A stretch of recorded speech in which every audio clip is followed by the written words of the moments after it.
I would like to discuss about obsessive behavior in the twin flame community. Now, obsessive behavior is common in the twin flame community, and I'll give you various reasons behind obsessive behavior, and you may know somebody who has obsessive behavior, or you yourself may have experienced obsessive behavior in your twin flame journey at some point. I think that all of us in the spiritual community, not just in the twin flame community, all of us in our ascension and our awakening have gone through a moment of obsessive behavior.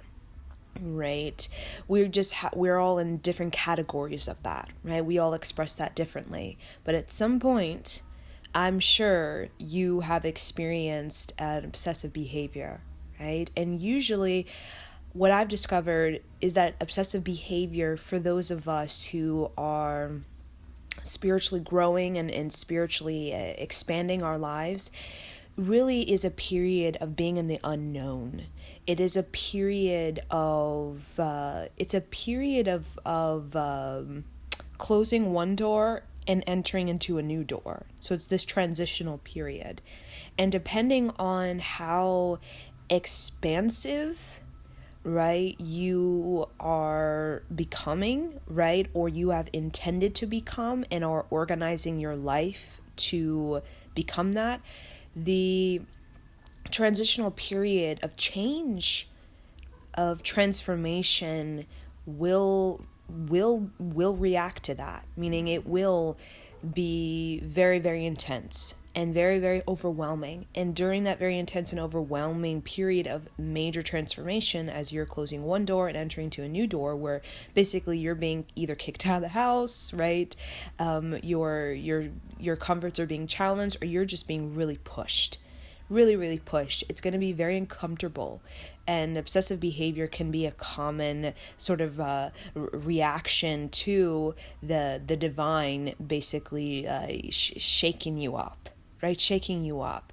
And a lot of people, when again, there's a basic obsessive behavior that can escalate when a person gets very, very resistant and very, very stubborn, right? So the more resistant and stubborn we are to the transformation that wants to happen, the more obsessive behavior we can actually, it can escalate for us, right? And even cause like exhaustion, can even cause mental fatigue, physical fatigue.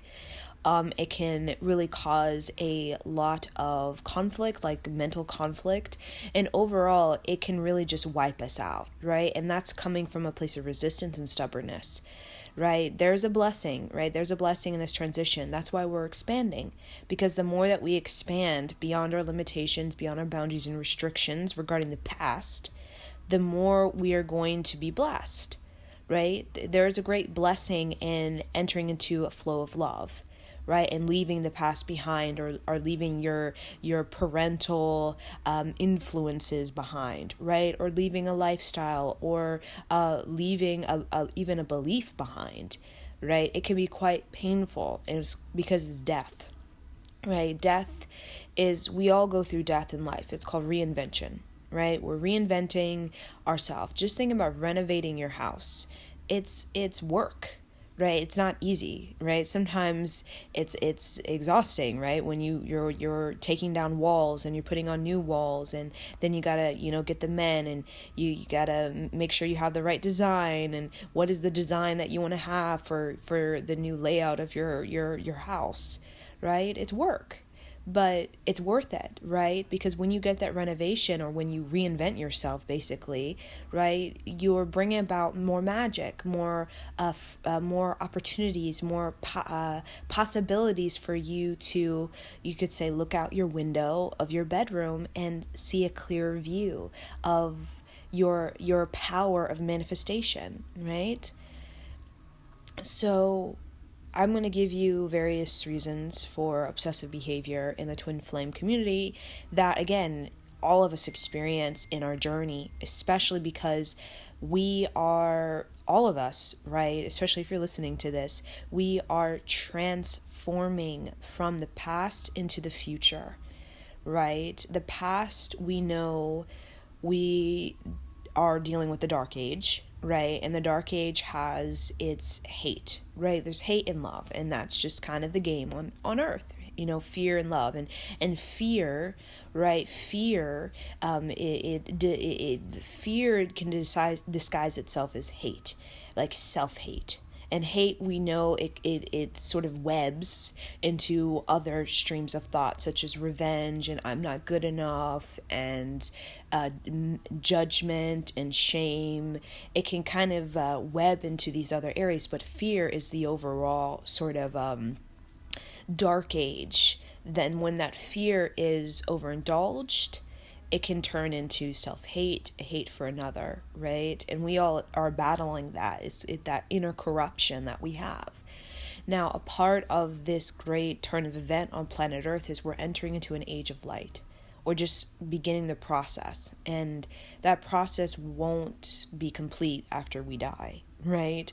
We will self-initiate ourselves into higher levels of consciousness on this planet, in this physical body, but we also will be basically creating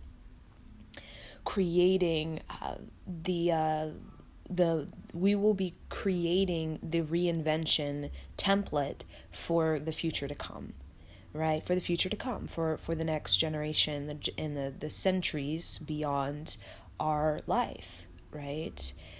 So when you're expanding your life, meaning you are doing a lot of inner work, a lot of meditation, self-psychology, you are moving beyond your parental influences, your childhood, you're examining your past relationships, you're really stepping into your creativity, you're really asserting that creativity, you're spending a lot of time in visualization and map making, even creating vision boards, of just really going deep into your manifestation work in this incarnation, right? Really getting honest with yourself, and really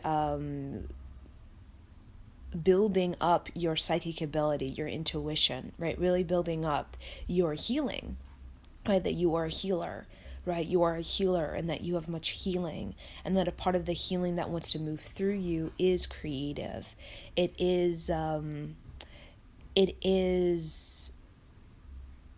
has a self-knowledge to it, right? And that self-knowledge is self-love, right? When I think of love, right, we know fear can webs into hate, and then the hate can very much web into revenge and envy. Even it can web into greed, and all of that. Just when you pull that all back into where it originated from, all of these sort of mind patterns, they originate from fear, and that's a corruptive energy, meaning we are corrupting our manifestation, right? Or corrupting our mind or another, or being corrupted by another, right? And that takes away the magic, right? And we know in the Dark Ages, everything about the Dark Ages was taking away the magic. And why do we think Mother Mary and Jesus Christ were so targeted and aggressively attacked to be destroyed? Is because they represented magic, right? And magic is basically about self-knowledge, right? Self-knowledge, that's what magic is. It's a self-knowledge. We can see it as mystic, we can see it as esoteric. It's just self-knowledge. And that was heavily attacked during the Dark Age, right? It was corrupted, right? Mother Mary, Jesus Christ were corrupted, right? The magic, right? The magic was being destroyed by envy, greed, by revenge, all these kinds of mind patterns that, when you bring them back to where they originate, it's a fear, right? That's kind of, we call the forces of dark and the forces of light. It comes from fear. So we'll get more into fear and how that can show up in our obsessive behavior. So with love, right? Love is corrective energy, right? Corrective. When you think of love, you think you're correcting something. When you think of the Holy Spirit, or when you die and you're in the afterlife and you have your life review and they ask you, what did you come to earth to do? What did you do and how do you feel about that? The three questions, right? The Trinity, the three questions. What did you come to earth to do? What did you do? And how do you feel about that? And that's a life review. That's judgment with yourself. That's not, you are looking at heaven and hell and your heart is being weighed, right? We think of that in the sort of ancient Egyptian death practice, because again, ancient Egyptians were really into death practice, because ancient Egyptians in their time period were really into magic. They were really into self-knowledge. So a lot of hieroglyphics and a lot of their imagery, even storytelling, is about self-knowledge, right? They were very fascinated by death and this deathless force, such as reincarnation and the reincarnation cycle, and who do you reincarnate with and why do you reincarnate with them, and why do you have these different challenges, and why do you have these kinds of life lessons, and how do you decide that in the afterlife, like what are ascended beings, like what are angels, like, you know, ancient Egyptians were really into all of this. They were into all of this, and a lot of their studies on this, I do believe in my own sort of remote viewing, right? That you can do instantaneously, even as you're speaking. You can instantaneously, as you're speaking, have an intention to remote view to a particular time period, right, or a dimension to retrieve information. And then you, as you're speaking, you're getting the download, right? Quite fascinating. That's how sophisticated the mind can be, right? Just like our iPhones can simultaneously do all of these tasks while we're on the cell phone calling, talking to our mother, right? Simultaneously, we can be going on Google, and our phone can lead us to like Japan, and we can literally get some fact on Japan, and then the information is downloading while we're talking on the phone with our mother, right? That basically reflects what our brain is capable of doing, right? And when we talk about gaining informations through your phone from like Japan, right, as it's going on in Japan, almost like you're live streaming in Japan, that can be very much symbolic from a remote view. Like I can remote view to Japan right now. Let's say I go to like a Japan event, right? Let's say there's some sort of festival, right? I can go there simultaneously right now. I can literally sort of astral project. I can like sort of walk around this festival, and I can pick up colors, sounds. I can even draw it out or sketch it out in this present time simultaneously while I'm here, right, thousands of miles away, right? And that's what your iPhone does all the time, and that's what you can do. And that's the same thing with telepathy. With, again, you're on the phone, you're calling somebody that could be 1,000 miles away in a totally different sunset where they're at, and it's sunrise where you're at, right? But you can call them on the phone. And telepathy, you can do that too, where you can send out sort of a signal, right? A signal to somebody. They can either pick it up or they can reject it, just like pick up the phone or not pick up the phone, right? And that's kind of telepathy, where you can send out a message, they can pick it up or they can decline it, right? And we're going to get more and more into that as our sensitive body is awakened, because the age of light has to do with the soul body and has to do with the subtle body. And that's why there's going to be a lot more intensive experiences of like astral travel, remote viewing, telepathy, and a lot more of this sensual awareness that we didn't have in the dark ages.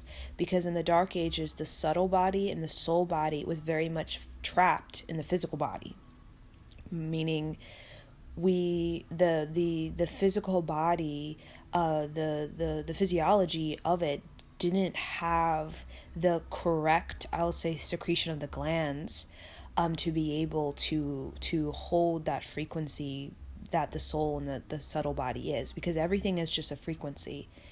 But they say the first creation was sound, right? The creation of sound, and then the creation of sound brought in the creation of frequency, and then color, and then we know other forms came to be from that, right? So we know in the higher vibrational state of planet Earth, frequency is very, very prevalent. Music is very, very prevalent. Even today, music is very, very prevalent in our identity as a human being. It's very important to us, right?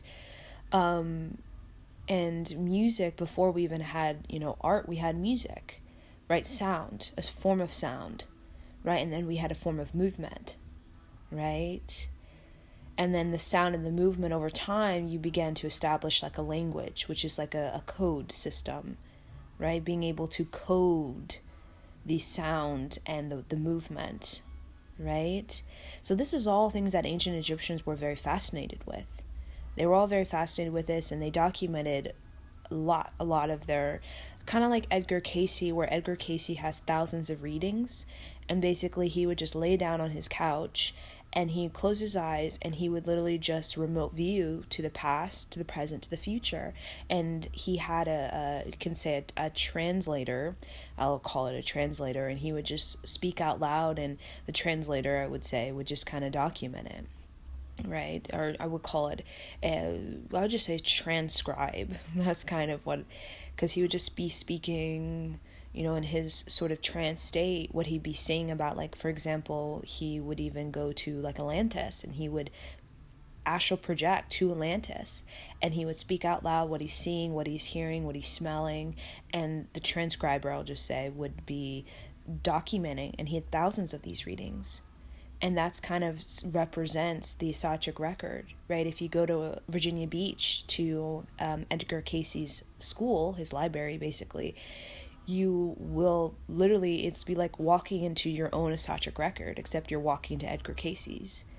And I feel like Edgar Cayce's library, right, in Virginia Beach, really represents what each human being has. Each human being has their own Akashic record.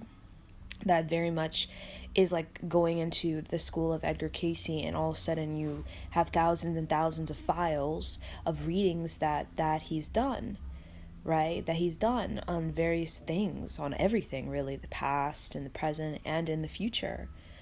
And we as human beings are that as well, right? We can tap into that Akashic record. I can close my eyes now, open a door, and go into my Akashic record and connect with multiple past lives, future lives, lives on other planets.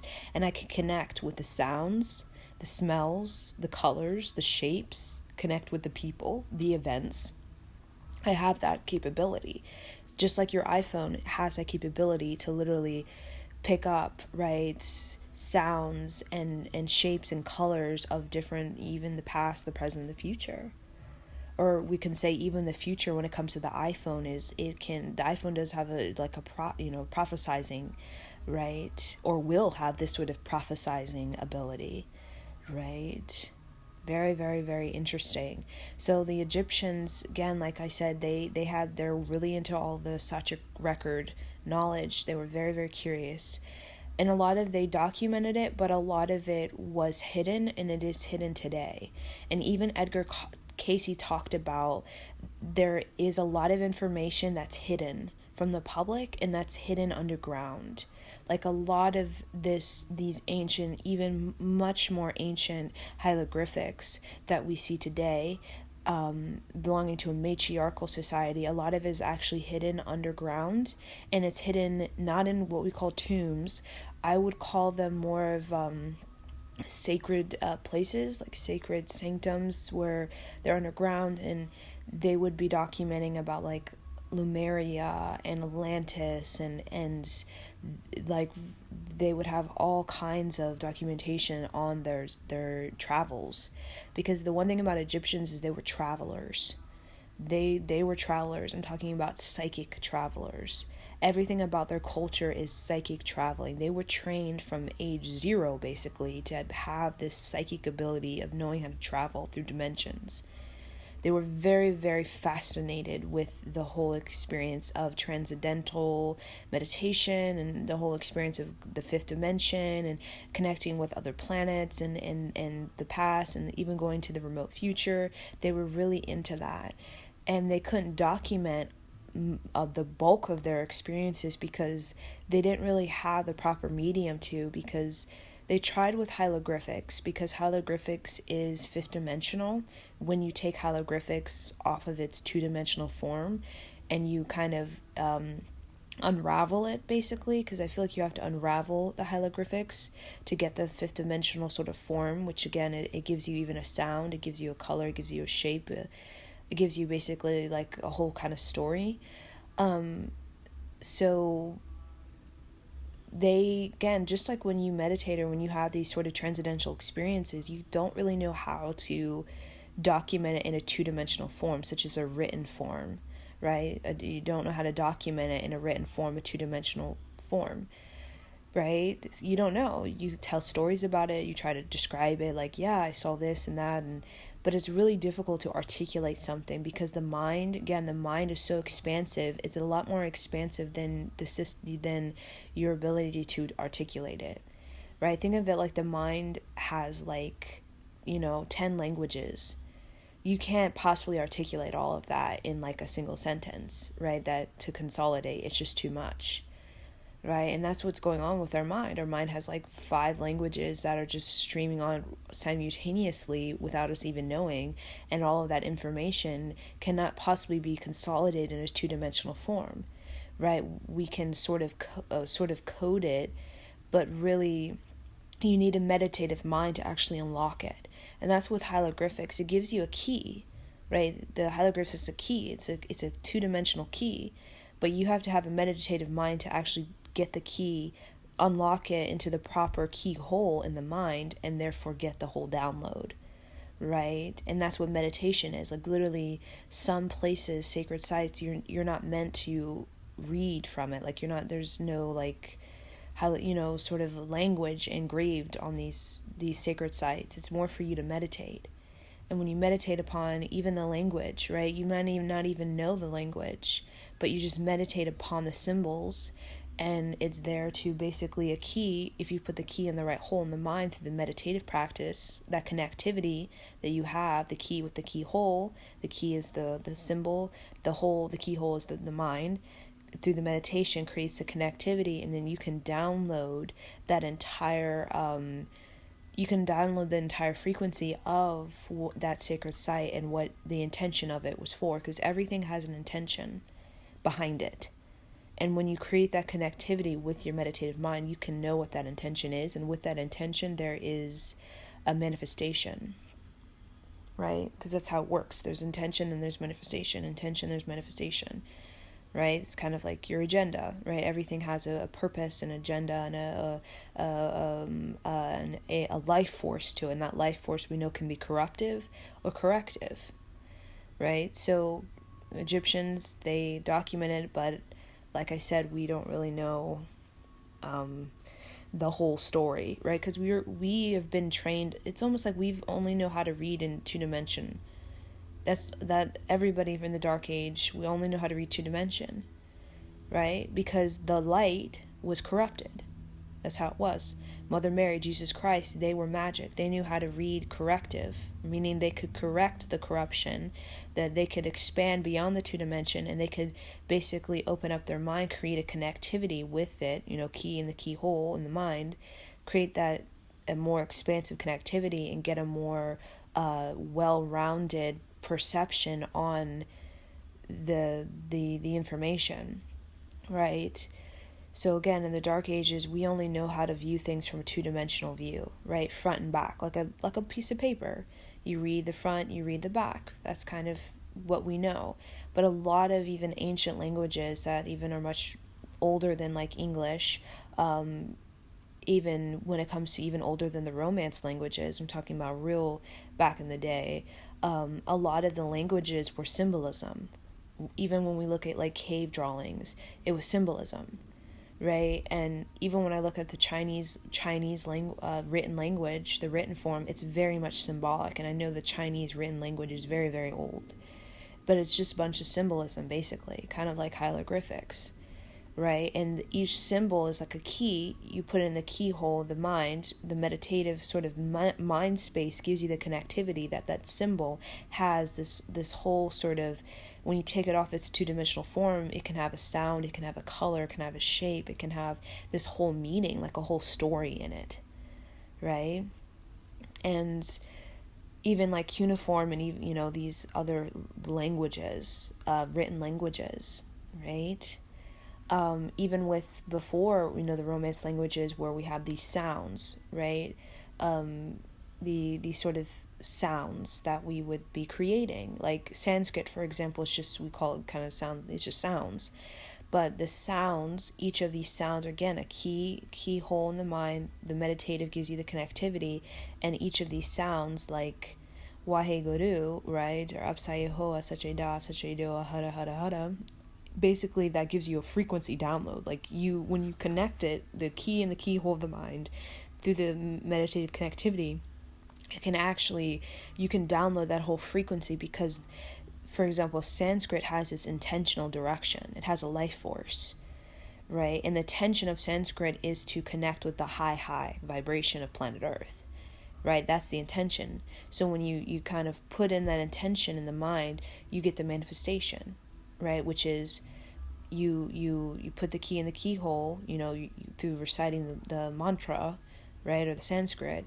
And since the Sanskrit has the intention, the purpose of it is to get you to a higher vibrational state, that manifests within you. That's what becomes of you.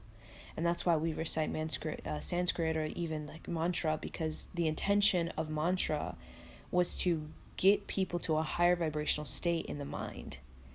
And that manifests. So when you keep doing it, keep putting the key in the keyhole of the mind and meditate and create that connectivity, that's what's going to happen. The intention of the sound, right, is going to manifest, right? The intention is to get you a higher vibration, a state of mind.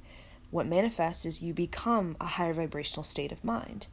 Now we know that there are sounds that are lower, like the intention of the sound, like for example, the intention of the sound can be like greed, right? Where we know like people create music and they don't really care about their music, they just want to make money because they have to, like, they just want to be rich and famous or whatever. So that sound that they're creating, the intention is not music heal you or music enjoyment of music. The actual intention is money. So there are some songs that people listen to, and the intention basically manifests in their mind as, I gotta make money. So there's a lot of, especially in our sort of American dream and our sort of music industry, a lot of music, the intention behind it is money or fame, right? And not even the music. It's just money, fame. So what that does is when you put that key in the keyhole of the mind, create that connectivity, what happens if the intention is just money, what manifests is your brain is just going to be set to be thinking about hustle, money, right?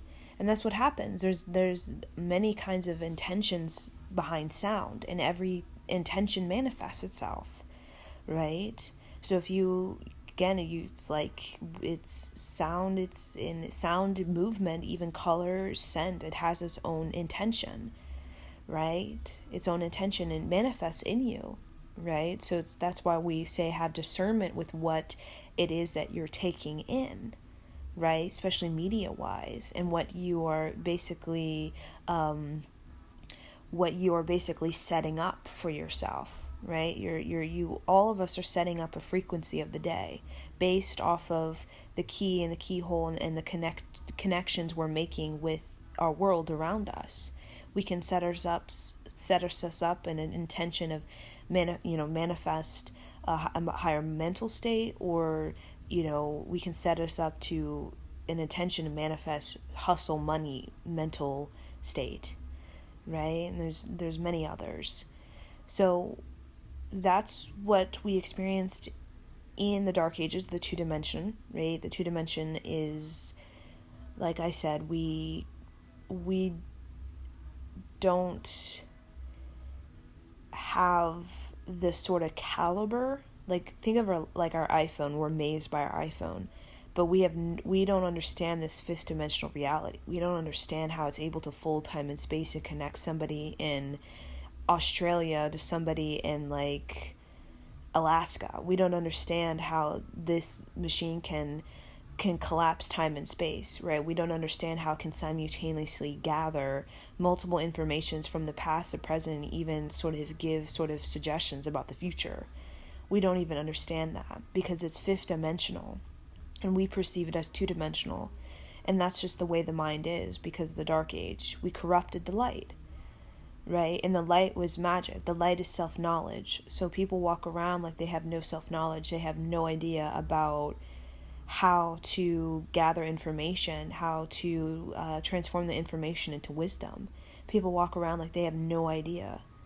They have experiences, they don't know how to learn from them, they don't know how to serve their Sattvic record. And what happens is people just, they get caught.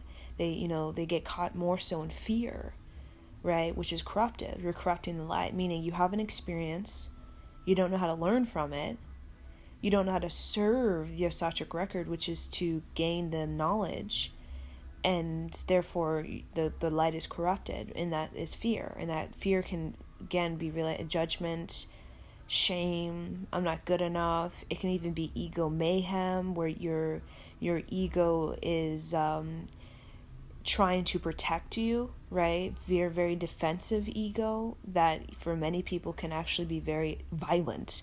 Some people have very violent ego because they're trying to protect themselves, and it's called fight or flight response, right? It's very, very aggressive and can be very violent, right? Where you get very fixated.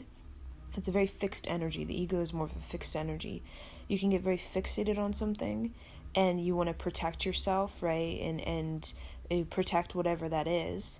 You could get even aggressive, or you can get even violent. And that also is an obsessive behavior. And I'll get into that when it comes to the ego mayhem, right? Which, again, it's a self-protection that is based off of a lack of in a fear, right? So getting into the obsessive behavior, I just felt guided to go into that little mini discussion. But getting more into the obsessive behavior, right? Everything is all connected. So with obsessive behavior, these are the various sort of reasons behind obsessive behavior in the twin flame community or just in your life. Like I said, we're all transitioning, and that's why a lot of us are having the expansion of our mind, and we're starting to connect a key with a keyhole in the mind, and we're finding new keys and creating new connections in the mind that is helping us to move beyond the corruption, which is the dark ages of corrupting the light, which is basically corrupting our self-knowledge, right? Our inner wisdom due to judgment, fear, right? And we're starting to transition away from that and transition more into our, you can say, our fifth dimensional mental body and emotional body, which again, that translate as artistry.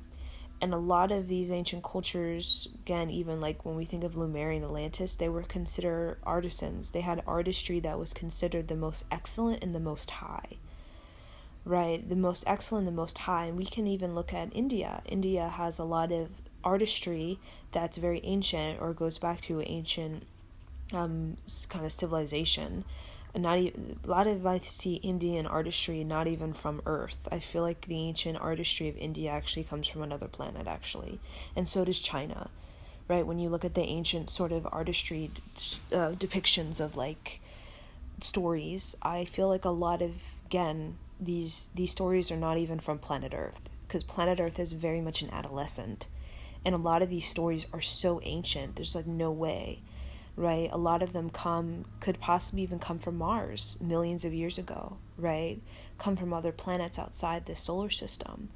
But a lot of the artistry of India is very vibrant. It's very vivid. It's very, very complex in such a well-rounded, holistic way. And that really represents that India had a civilization, as well as China and various other regions, that was very excellent, very, very excellent. and it's reflected in the artistry. So whatever geographic region that has artistry, like real excellent artistry, really showcases that in one point or one time, that region actually had a very excellent civilization, right? It had a civilization of it called an age of light, because an age of light represents artistry. It represents the colors, the sounds, the movements, the shapes, the patterns coming into a fifth dimensional, more spherical view. So a lot of when we think of even the Greek sculpture, a lot of the Greek sculpture was two-dimensional originally, and then became, we know, fifth dimensional as like Michelangelo type of sculpture. But even that wasn't even like the totality of what the fifth dimension represents. I think the fifth dimension represents more, as we think of Michelangelo, but sculpture, but I'm thinking more of like mandala and tankas, because even though mandalas and tankas in India represent just a front and back, right? It's just two dimension, right? Front and back, like a painting. But the image, the artistry itself, when you meditate on it, it actually is a key. When you put the key in the keyhole of the mind and you meditate and create that connectivity, each tanka and mandala actually transports you to a realm. And that's what artistry is. It's meant to transport you to a higher realm.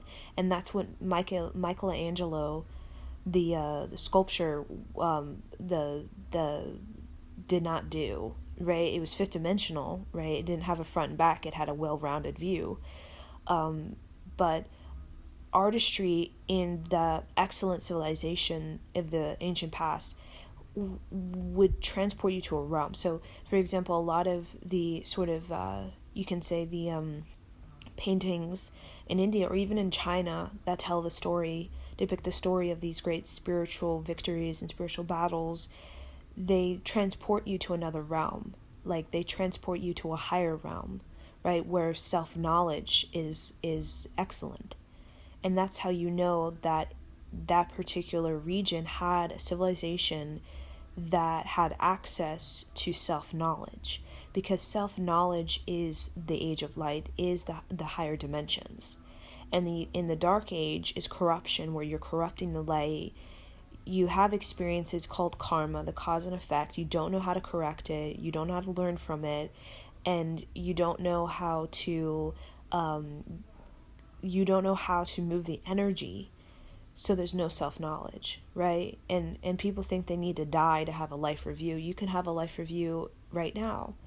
And that's why the ancient Egyptians, as well as in India as well, have a strong death practice.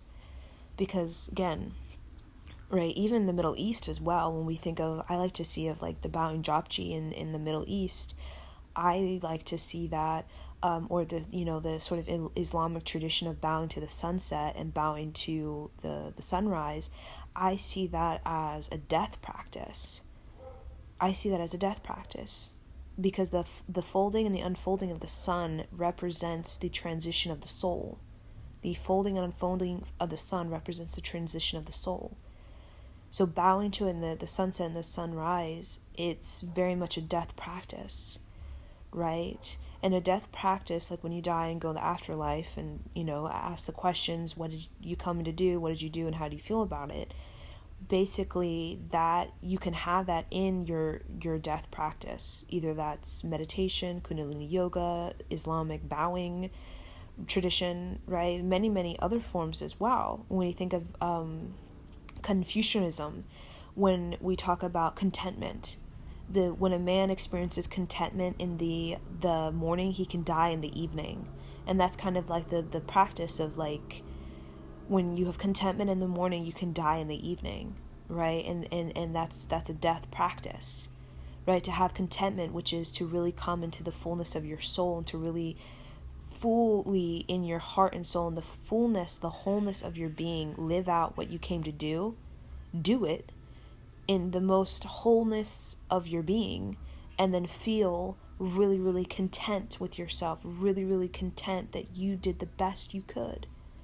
You were who you became, who you intended to become, right? You set an intention to become this excellent being, and you manifested that, because intention, it manifests. It's just how it is. It's just here in the two-dimension world, physical world, we have time. But in the higher realms, a lot of people who die, a lot of people die. They say that the after realm is actually a lot faster, where it's almost like, for example, my deceased father, he told me that it's almost like been like 3 days. To him, it feels like it's been 3 days. Not even, it's been like 3 hours. That when he died, and the time it took me to become 24, right? He died when I was 6. He, in his reality and where he is at in his afterlife, it actually feels like 3 hours to him. Like he just died 3 hours ago. When for me, it's been more than a decade, right?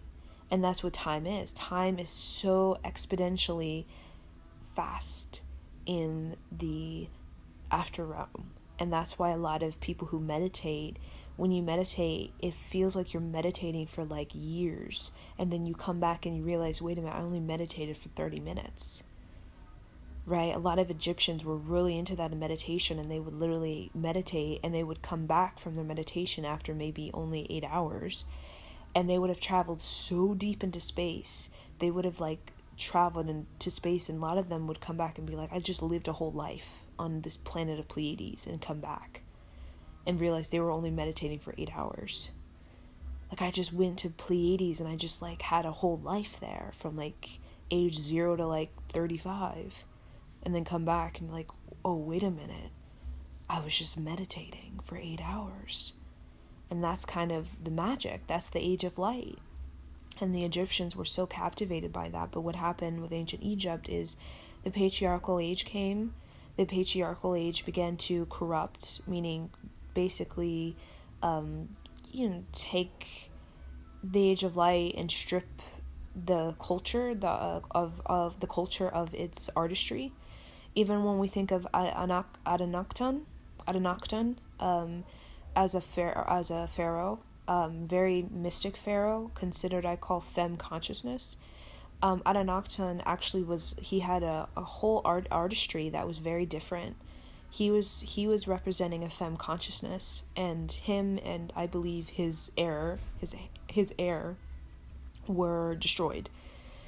And all of their femme consciousness was destroyed as well by the patriarch and then the pharaohs to come, right? Because the patriarch, right, the dark age was corrupt the light, right? Or corrupt the light for your own protection, which is the ego. Meaning, if everybody has access to the age of light, if everybody can manifest from their intentions, there's no sense of protection, there's no sense of control. And that's what the patriarch wanted. The patriarch didn't want it was a free-for-all, everybody can manifest whatever they wanted. They didn't want people to do that, because the patriarch had his own agenda and wanted people to do what the patriarch wanted them to do, which is the ego control. And that's when ego control became, as in the male body, very, very domineering, authoritative, and very corruptive.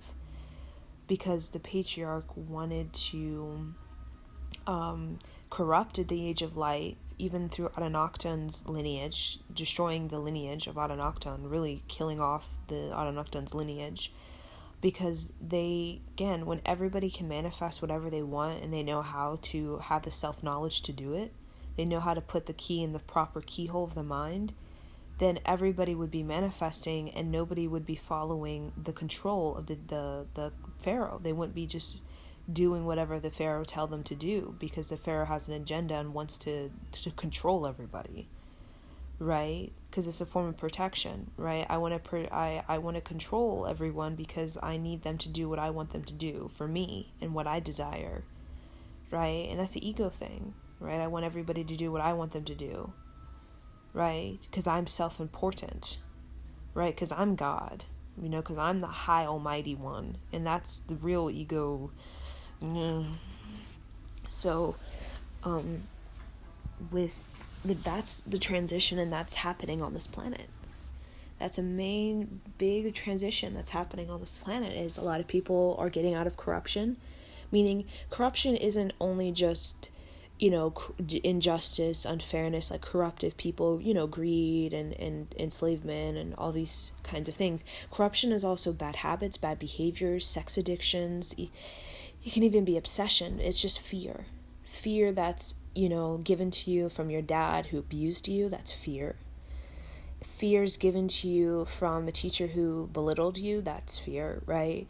It's just corruption is like corrupting your light. It's corrupting your manifestation. Like, for example, you all have an intention to manifest your creativity and your artistry. Every single human being should be an artisan, have artistry, just like the artistry in China and India, artistry even Hawaii, like artistry that is well-rounded, like a tanka or the mandala. Everybody, house, mind, spirit, should be like walking into the house of Guru Ram Das. Your aura should be like, when someone comes close to you, it should be like walking to a realm of your soul. And in that temple of your soul is full of sound, color, energy, shape, pattern, like a mandala, that is most exuberant and most excellent. Right? It's like walking into an art gallery of the most excellent degree, right? The most excellent artist. True artisan. That's what it should be like, walking into your aura, walking into your house, walking into your mind, walking into your spirit. And that is the age of light. It's just a lot of that has been corrupted, and a lot of people have been distracted. They have been lost, confused, earthbound, trapped, and all these corruptive, fear-based intelligence that really isn't intelligence, because intelligence is about correction. It's about expansion. It's about gathering information for self-knowledge. Fear is not intelligence. Fear is about distorting,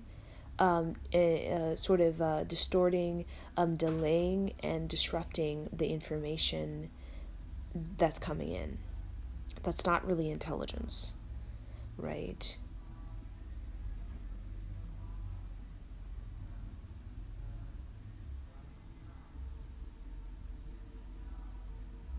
So,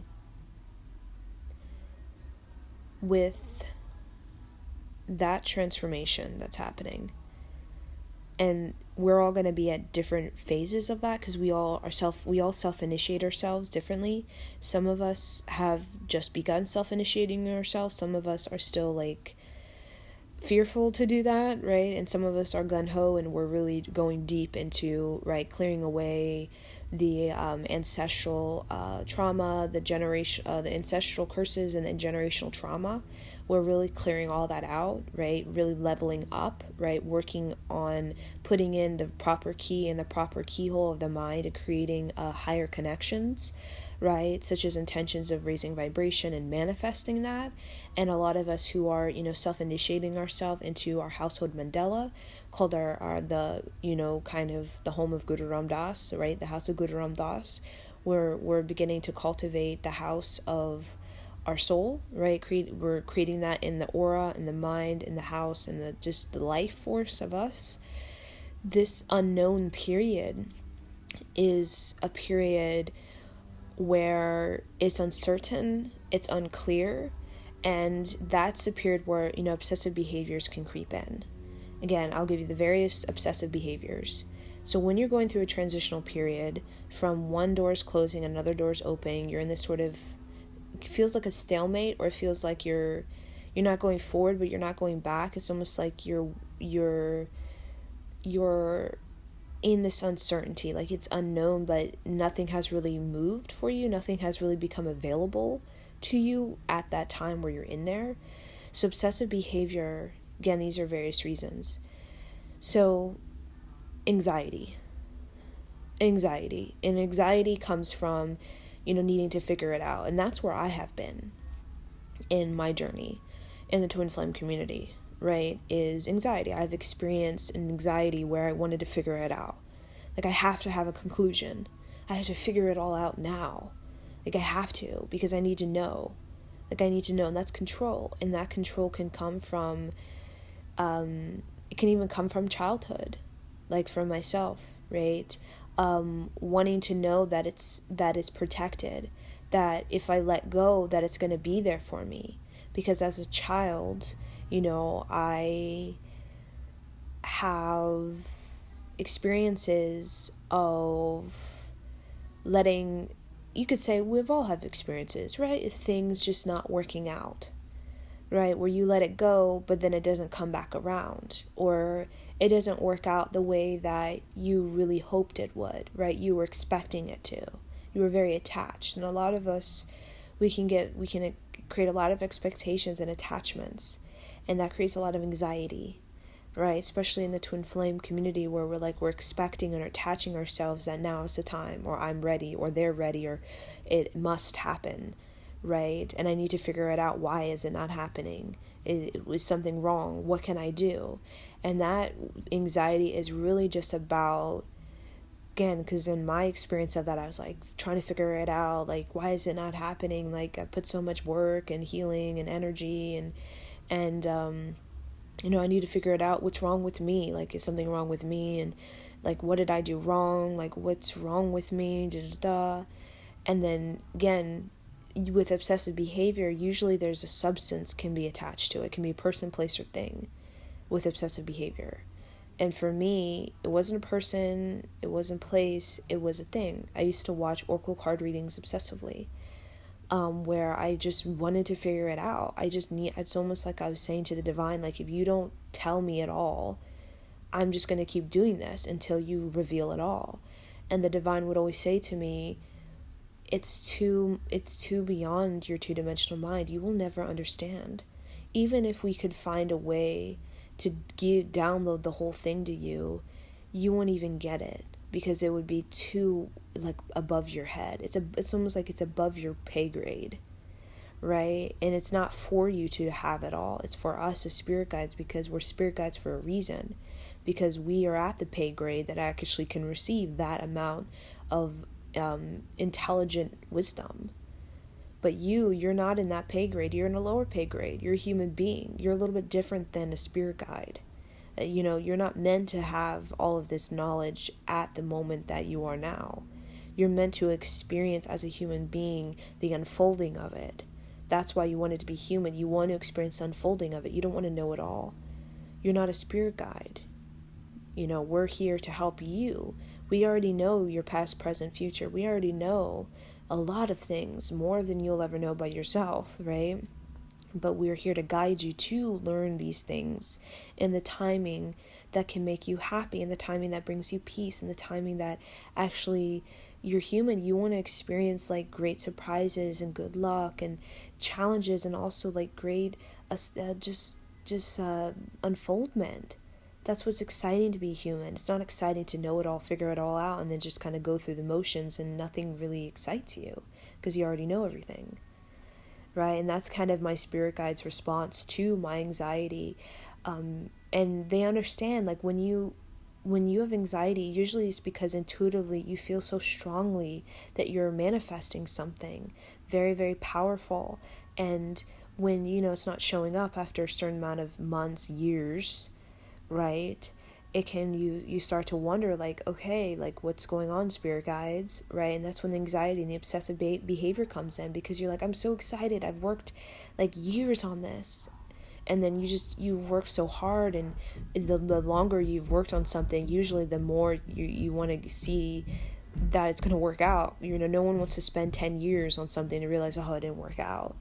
But really, it's not something didn't work out. It's all about learning, right? Because when you look back in all of the 10 years of you setting an intention to manifest, and let's say it doesn't happen the way you think it is, you've learned so much about yourself, and all the energy you put towards this intention actually brought you self-knowledge, actually raised your vibration, and that's the greater reward, to actually raise your vibration. That's the greatest reward you can ever offer yourself, is raising your vibration, because there's many people who get everything they want.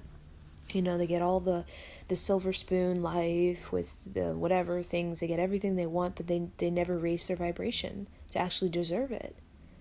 So what happens is they have all these things that they've ever wanted, but they're not really fulfilled with it on a soul level, because there's something about raising your vibration that actually is a lot more fulfilling than just having a bunch of stuff handed to us, or just figuring it all out and just calling daddy and daddy buy me a horse type of stuff, right? We have plenty of lifetimes of that.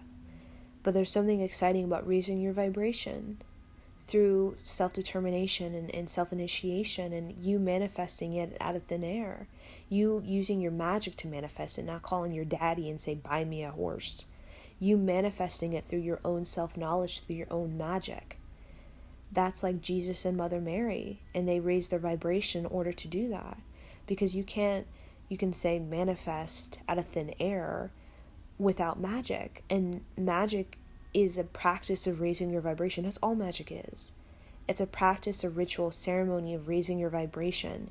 And raising your vibration is called connecting with the femme consciousness, which is about the cosmic mind, the fifth dimensional mind, where you are basically bringing in creative artistry that, again, is like altering time and space. And that's what artistry does. Going into the house of Guru Ram Das, going into the temple in India, going to a temple in China with all of this artistry, it's bringing you to a higher dimensional realm. And in that realm, through the artistry, that is pure creative energy. That's pure age of light, pure creative energy, an age of light. And in the realm of an age of light, that's where pure intelligence is, like an iPhone. But an iPhone is a person. Very, very kind of overwhelming to think of that. An iPhone being not a robot, an actual human consciousness, a human intelligence. And that's what an age of light is. And that's what magic is. And magic raises your vibration, gives you self-knowledge. And you don't get magic through just calling your daddy and say, buy me a horse, daddy. You know what I'm saying? You gain it through you learning, experiencing, and serving your Sattvic record in your day-to-day life. You practicing magic, and you have to do it. If someone does it for you, just call your daddy to, buy me a horse. It's a little different, right, than you actually creating the intention, creating the vision board, creating the list, meditating upon it, and actually working for it. Right? It actually creates this, you've raised your vibration around it to deserve it. And whenever you deserve something, it's you've raised your vibration to have it. Meaning, get your stuff together, clear out the past, purge the junk, clean up the subconscious, that kind of stuff. When we say to deserve, is to raise your vibration around that intention. So if your intention is I want a horse, you raise your vibration, meaning you learn what it means to take care of a horse. That raises your vibration. Because when you learn to take care of a horse, you're learning to love a horse. That raises your vibration. Right? When you say, daddy, buy me a horse, you have a horse, you don't know how to take care of it because you didn't learn. And therefore, it's a different experience. It's not a high vibrational experience for you because you didn't deserve. Because to deserve is to have magic, intention, manifestation. That is through your experience and your learning. And that's what makes you feel very content, because it's your experience, it's your learning that you self-initiated yourself into, and raise your vibration through a practice of deserving, right? So that's the age of light. So again, anxiety is obsessive behavior.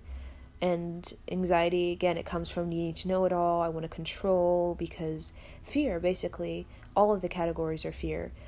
Fear that,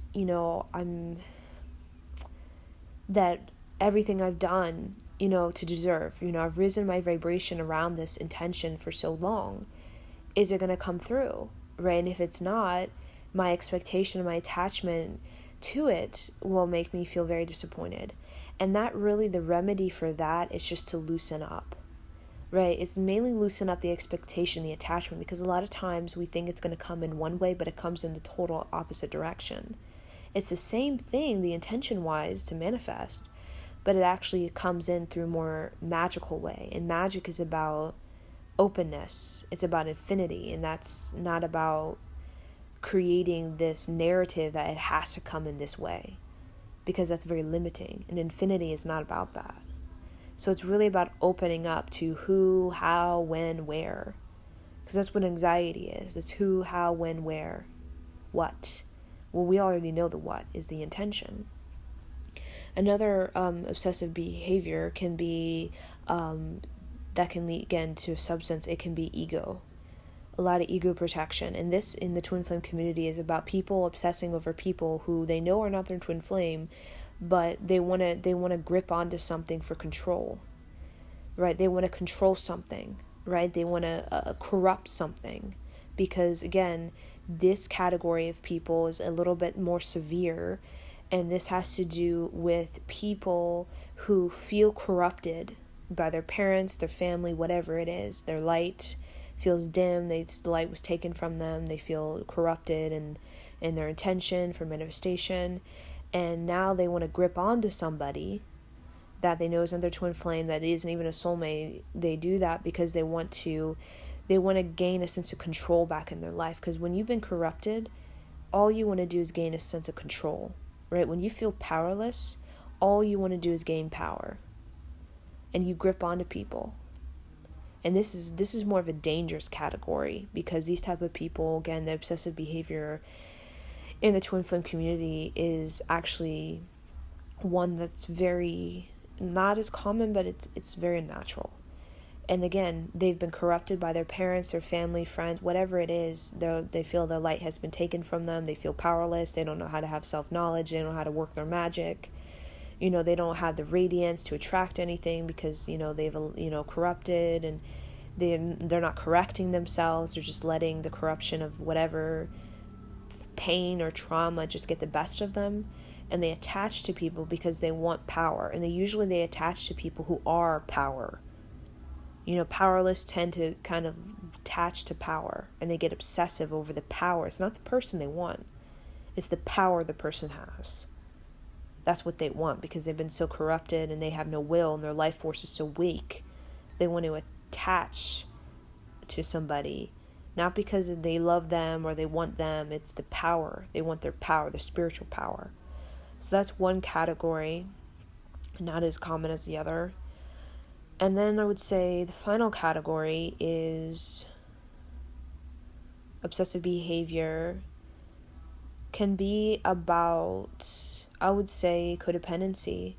And that has to do with feeling unloved and unwanted. Feeling unloved and unwanted, that you desperately, this can be desperate, like I desperately want someone to love me, or I desperately want someone to care for me because I never felt loved or cared for. So it's kind of a codependency where I really need them to show me that they care.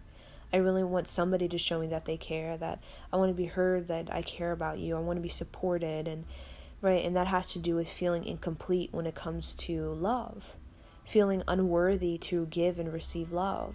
So obsessive behavior can be like you really want to experience reciprocity, or really want to experience like you love someone and they love you back. And a lot of this group of people, obsessive behavior can come from an unworthiness, like a childhood unworthiness, meaning they never felt that they were listened to, cared, or loved. It could be by their father if they're female, or by their mother if they're male. So they've had a lot of experiences, relationships, where they would give their heart and they wouldn't receive, or they would always receive love, but they would never give love, right? And the obsessive behavior can be about very much wanting to fill up these sort of holes in love. And that's codependency. You're using the person to fill up the holes in love. So the remedy for this particular category is really filling up the holes in love through, again, we've all heard this, your own love, right? It could even be love of community, love of friends, love of adventure, love of animals. Not love this particular person that I'm waiting for. Because in this category, there's a lot of people waiting for this particular person to come through, right? Because they want them to fill in the holes in them. Because, they feel like they give love and they never get love, or they receive love, but they don't know how to give love. And they really are desperate to experience that, because it's not so much they love the idea of love, but it's more so they want to feel that the holes in love within them can be repaired and patched up. But really, it's not about the person. It's more so about you, if you're in this category, filling up the holes in love through your community, your friends, your family, your animals, even your adventures you have in nature, right? And then when you fill up the holes in love, you're not going to feel as, obsessive behavior over this person. You're going to feel more, you're just going to feel more excited and passionate about just living your life and going out in life and having connections, right? Having loving connections with people, animals, your community, even in nature. You're just going to feel more ecstatic and more excited about having connections that may not be, this love that you're fixated on, but it's going to be something that is going to be very, very tender and sweet, and it's going to give you that sense of compassion, because that's really all these people want in all the categories is compassion, right? Is compassion for themselves ultimately, and to feel corrective, right? Creative, and to experience that with love. But we get our childhood wounds and all these, childhood issues we have make love something we're so fixated on it being a person, or it, how and when and where type of thing, that we don't realize that there's an opportunity right here and now, when we move beyond our fixations, anxiety, to really experience the flow of love just through our meditation, through our animal, through a nature walk, through forest bathing, horseback riding, going to the beach. And that will raise our vibration around our intention of love. And the more we raise our vibration around the intention of love, the more that we will deserve love, and the more that we'll attract, will manifest through our intention, a love partner, right? Because a lot of us, the more we raise our vibration, the more that we are going to be attracting, and not just a mate, but the highest mate we could have. Because when the moment we really, really deserve love, and which we all deserve love, but when we really try to raise our vibration to have love that is whole and holistic, right? Holistic is whole, right? That's not just codependency love, transactional love, sex love, but actually love that's whole, that has the sense of wholeness in all areas: sex, money, friendship, intelligence. How we manifest that is through the intention of raising our vibration regarding love. And so this is even an affirmation you can do in a deep meditation, is just close your eyes with me now. So close your eyes. Again, don't think of what category you're in. Just think of yourself. Close your eyes and just feel yourself become sensual in your body now. Just become sensual in your body now. Become sensual in your body now. And if you have any sort of expectations, attachments regarding a person, regarding a belief that this person is your twin flame, your soulmate, or even that this person is meant to be in your life, we are just going to, with an inhale and through the exhale of the O-shaped mouth, we are just going to let that go. The idea, the expectation, attachment, the belief that this person we may be anxious over, we may be ego trying to control them and to get their power, because maybe we're jealous because they have power that we don't have, right? Or we just really would like to fill in the holes of love, and we would like them to fill in these holes of love for us, because of our childhood wounding or feelings of not being good enough. So just inhale and really feel that sensation, that expectation, attachment, belief, and just through the O-shaped mouth, just really release it slowly out of the mouth, like in deflating a balloon.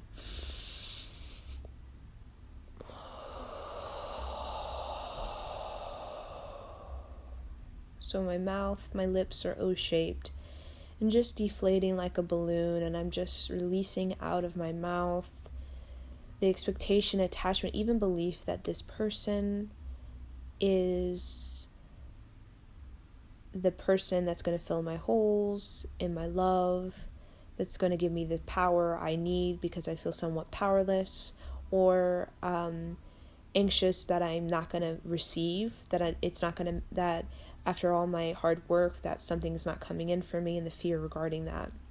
So just release that.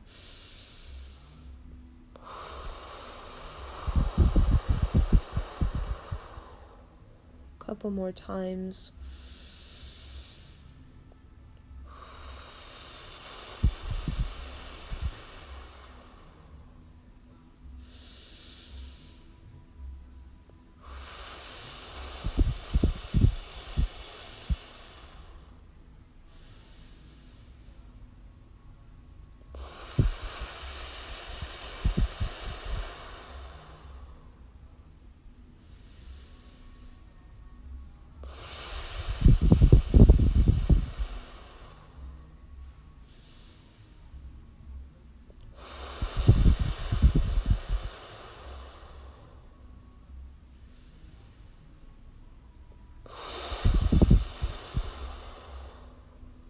Okay.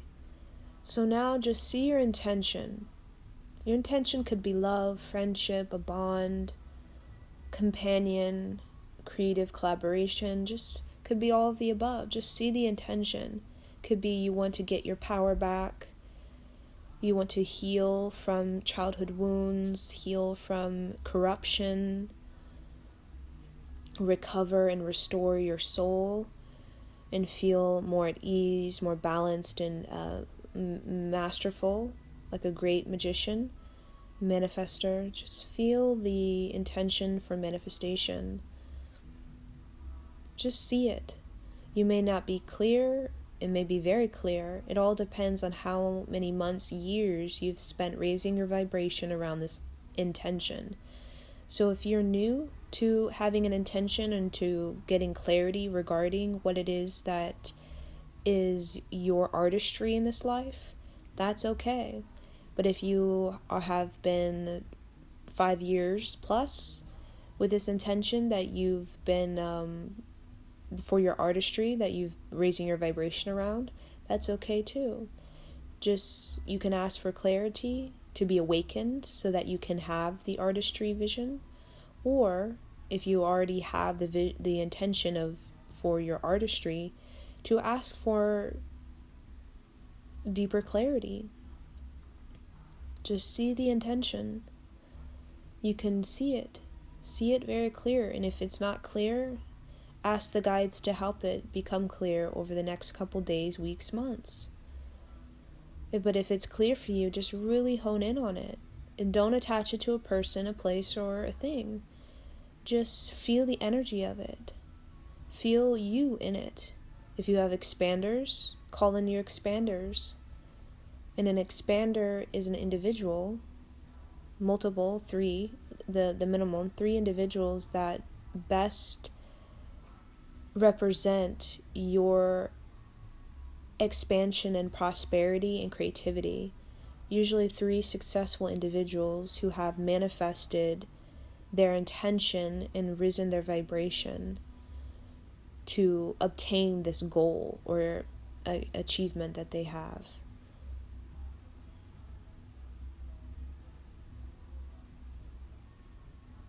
See them, and do not judge yourself. Do not look at your expanders and think, they're a lot more talented, or they have this or that I don't have. Just see that your expanders had an intention, they raised their vibration, and it manifested through the infinity, through ways that will manifest for you in ways that are infinite. Anything is possible. And if you don't have an expanders, you can think of them now. 3 individuals that you admire, that you respect, that excel in their artistry, their creativity. They're very abundant and prosperous in their creativity that they've manifested through their intention setting over many years or moons. And just see them as expanders, individuals that help you to expand beyond your restrictions and motivate you to excel into your blossoming grace and abundance. So see your intention in the center and see your 3 expanders around you like spirit guides, and that these expanders are here to help you. They're here to serve you. They want to guide you. See these 3 expanders who are better than you, They achieve, they excel, you admire them. Their artistry is very, very,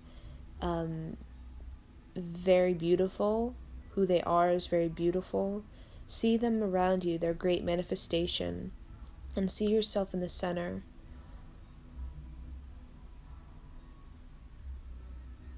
You can even have more expanders. And see that you are raising your vibration now. So repeat after me. I raise my vibration around my intention. Affirm clear.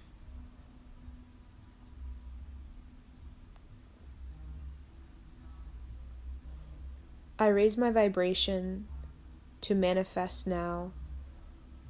Affirm clear.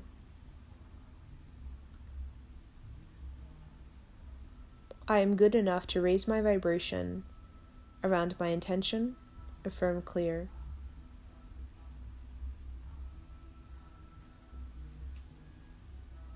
I am good enough to raise my vibration to manifest now. Affirm clear.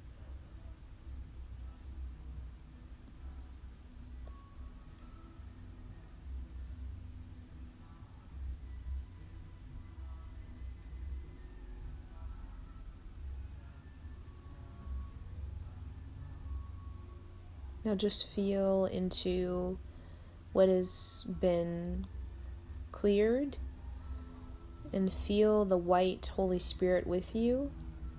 The white Holy Spirit, that energy of white, gold energy there with you, guiding you. Call it the purity, the innocence, the soul that has no corruptions, just pure creativity, pure life force of infinity, connecting with the physical body.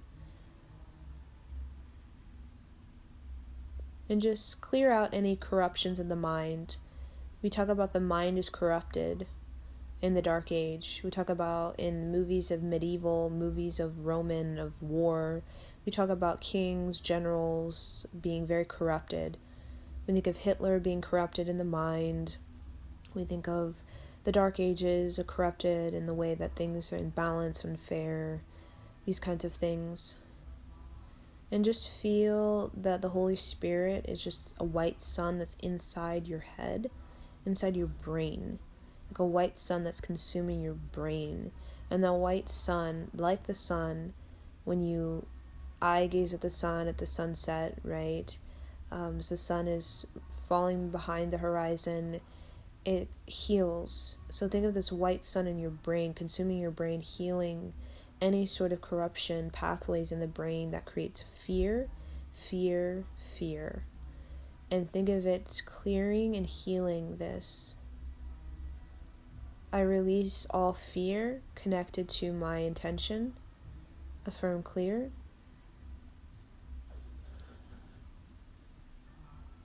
See the brain happening in the brain. The white sun in the brain consuming the brain and making the shift happen.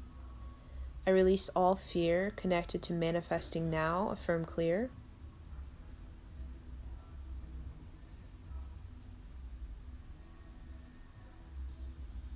See the white sun in the brain consuming the brain, brain, brain. White sun, like looking at the sun, bathing in the sun. It is so healing. It seeps into your skin, your pores, and it gives you, we call this vitamin D, that is so healing and rejuvenating, restoring of the cells in the body. Think of the cells in the brain. Dead cells are being purged, and rejuvenation of more creative cells that are based on creative neurological pathways are being installed.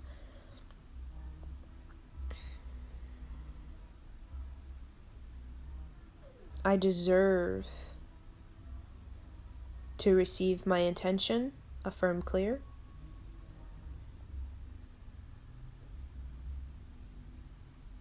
I deserve to manifest now. Affirm clear. And see it burning into your neurological backbone.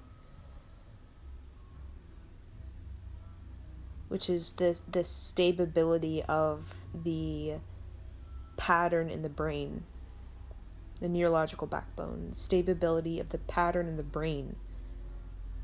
So how you know you have an unstable pattern in the brain when you speak out loud through these affirmations is that your voice will get shaky. For example, in some affirmations, my voice gets very shaky.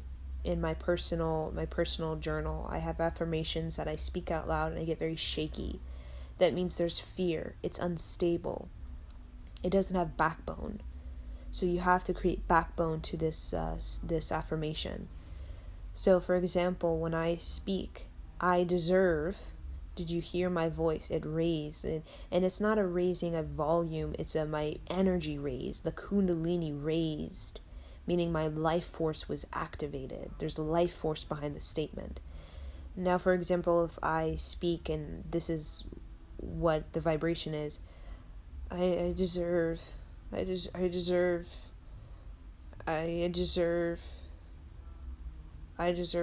intention. Like if it's like that, where it's weak, it's shriveled, it's brittle, it's shaky, it's nervous, that means that you don't have backbone. So how we can sort of fix that is simply just connecting with the navel, right? The just below the belly button, speaking from the navel. So when you speak out in your affirmation and you're saying, I deserve my intention, affirm clear. Like if that's your voice, like a little shriveled up little girl or little boy that sounds very fearful, the correction is, okay, I connect with my navel. I see my navel. I see orange energy moving up my spine. I see my spine. I feel my spine, the base of the spine to the top of the spine. I feel the spine connected to the brain.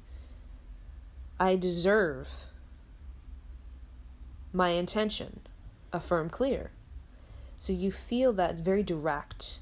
So your subconscious is not, it's not like a foolish, sort of confused, indecisive thing. We're only indecisive and procrastinating because we're weak. Our life force is very poor. We don't have the neurological backbone to actually back it up. Because, when we in the fear, we create all kinds of mental intrigues, mental entrapments to why negative mind is going to win, right? Or, it's not going to happen because this and the other, and then we drain ourselves. So just become aware of that when you are speaking your affirmations. It should come directly from I call it neurological backbone, meaning it's connected to the life force of the navel through the spine into the deeper brain. And you should feel a power surge in the brain and a power surge in the body. You should feel like you're vibrating your brain, you're vibrating your spine when you speak. It shouldn't be, I deserve, and you're like kind of high pitchy and all over the place. So again, I deserve my intention, affirm clear.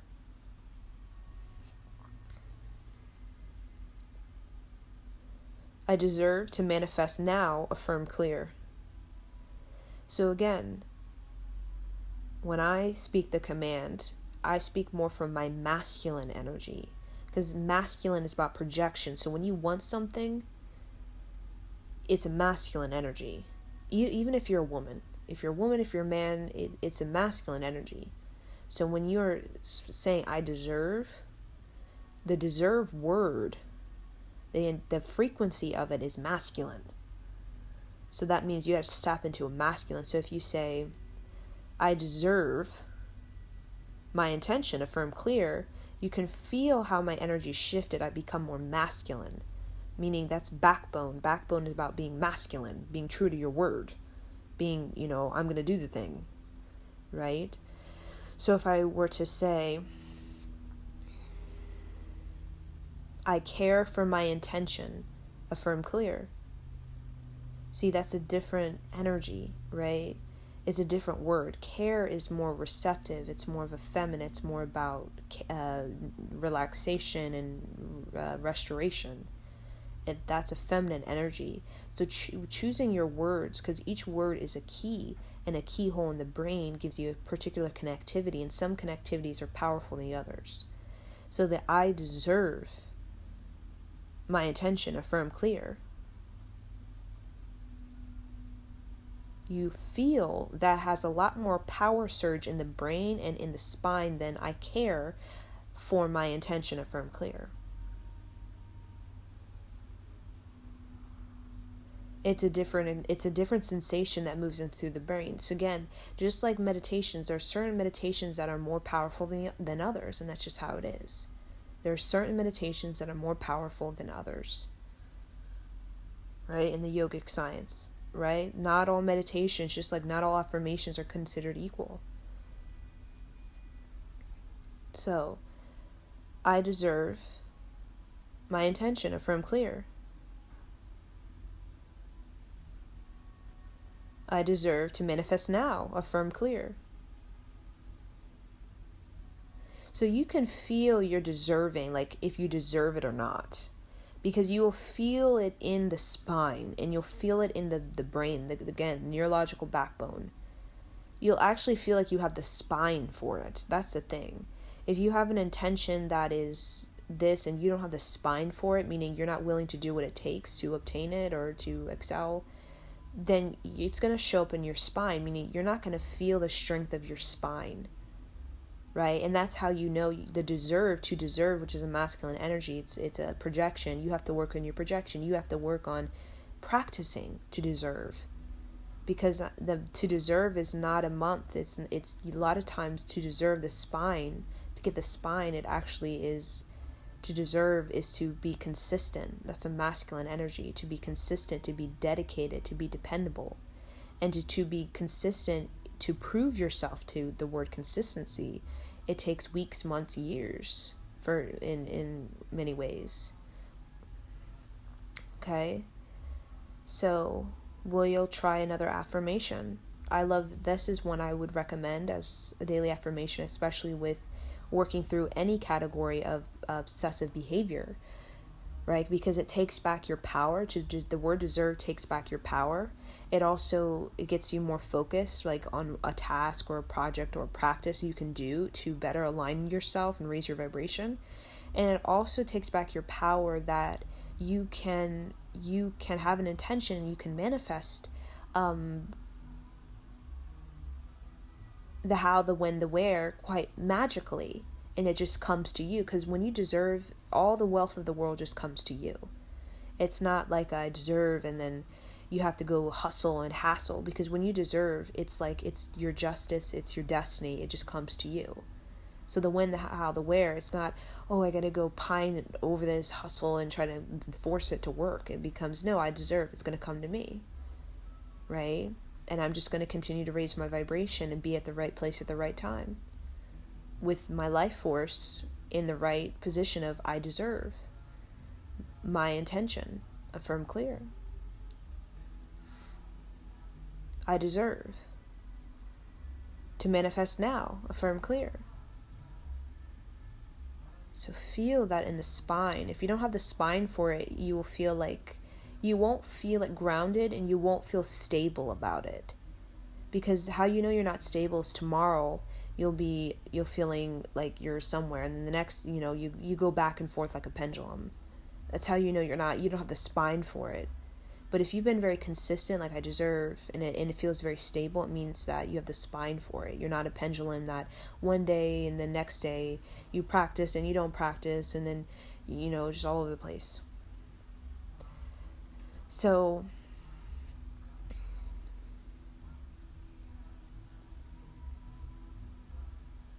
now in the negative mind and the positive mind and the neutral mind, we want to neutralize. That's also a part of moving beyond the obsessive behavior, right? Because again, it can be like a pendulum. You feel, oh yes, and oh no, right?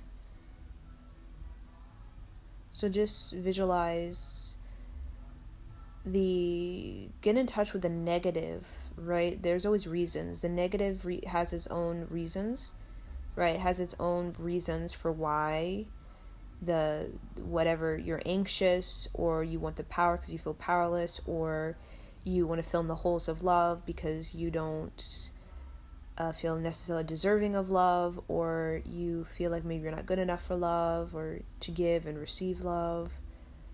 Just feel the negative, right? The negative things that could possibly be happening or could happen, right? We want to be, it's not just positive light and love. We also want to connect with the negative because we want to know our fears, because a great warrior knows his or her fears.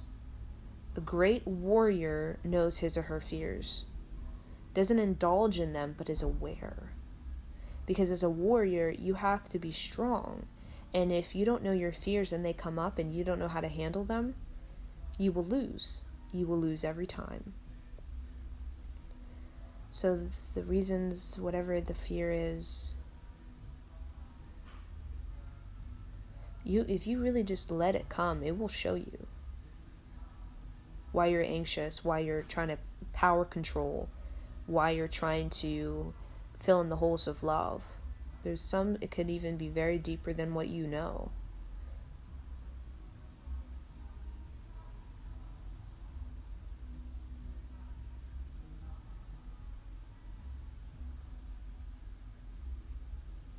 You don't even have to become analytical, and you can just feel it. It'll just pass through you.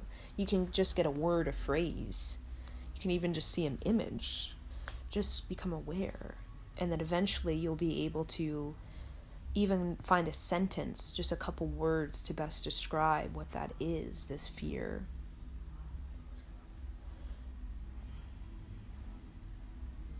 I unlock my fears, affirm clear. So repeat.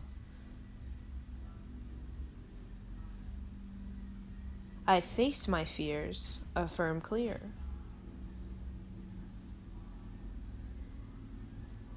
I discover my fears, affirm clear.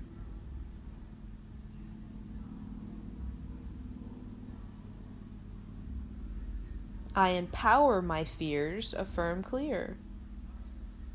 And just feel that adjustment. It's neutralizing. Now go to the positive side and think of all the positive things that will happen, or you want to happen, or could happen, or whatever it is you want to gain, or the healing, the kind of next level that you want to experience in your life regarding this obsessive behavior and why you're anxious or trying to control or trying to figure things out, fill in these holes in yourself. There's something you desire within yourself, an experience that you desire. And you can feel even the negative and the positive, you can feel that it's very much the same thing. Except one is they're the polarity of each other, but it's kind of the same thing, it's just the polarity. One is corrupted, meaning, it's never going to happen. And then one is corrective, where it is, I deserve, therefore I receive. But they're just it's the same statement, just the polarization. And that's why you have to neutralize both, so that both can come into the equilibrium, the homeostasis in the brain. Focus. The positive, what could happen, right? If your intention were to manifest. Go deep. Deeper, deeper.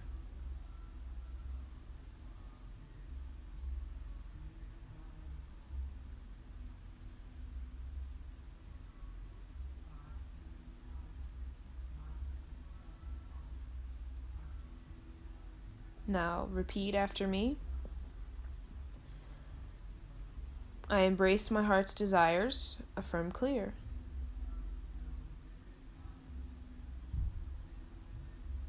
I have the life force to excel in my heart's desires, affirm clear.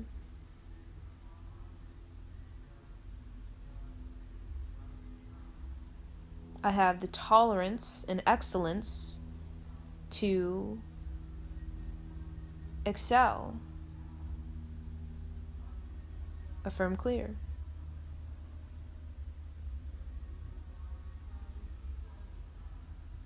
I trust in my intuition. Affirm clear.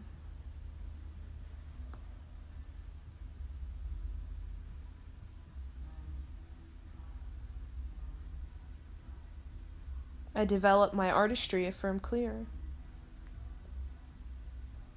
My artistry is activated. Affirm clear. My artistry is my victory. Affirm clear. Prosperity follows artistry. Affirm clear.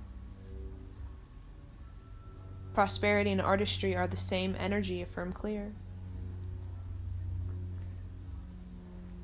If I intend to be prosperous, my artistry must be excellent. Affirm clear. Now just feel that neutralization happening in the brain with the negative, and you feel the positive. Even when you go in the brain, so usually I connect the when I go into my meditation, I feel the brain and the negative. Where's the negative side of the brain, right? For me, again, I'm not a neurologist, so I don't know the negative charge or the positive charge, but for myself, I see the negative charge on the left side of the brain, and I see the positive charge on the right side of the brain.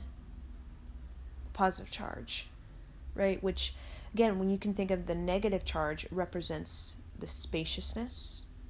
The positive charge represents the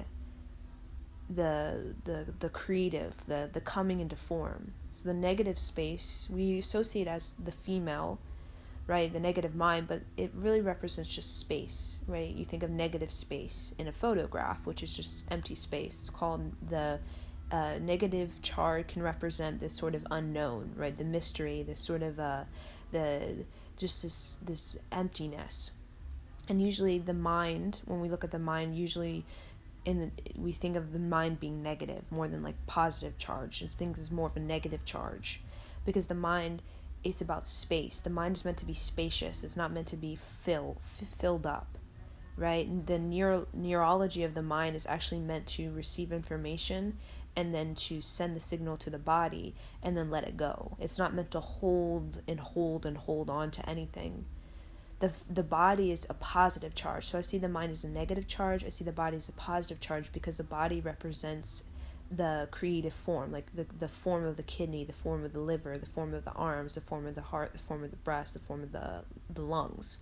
But the brain is meant to be this formless, right? Formless, just like space, just kind of, an empty container, right? So the mind is a negative space, the body is a positive space, right? We think of the female energy is considered the negative charge, which is spacious, and the masculine is can be considered the positive, which is about projection. It's about making it happen, action, the form taking place. So you can even feel it in like the brain, in the hemispheres of the brain. The negative, I feel the negative as the actually on the masculine side, which is the left side of the brain. I feel the negative charge. I feel it when I work on it. I go to the left side of the brain, and I feel in the left side of my body as well the negative charge. And when I go the positive charge, I see it in the right brain, and I see it on the right side, the side of my body. And that's the sort of harmonization. I go back and forth between the two. And then we talk about the center point, which is the pineal gland, the pituitary gland, right, where the soft spot of the baby's head represents the opening into the center of the brain, going down to the spine.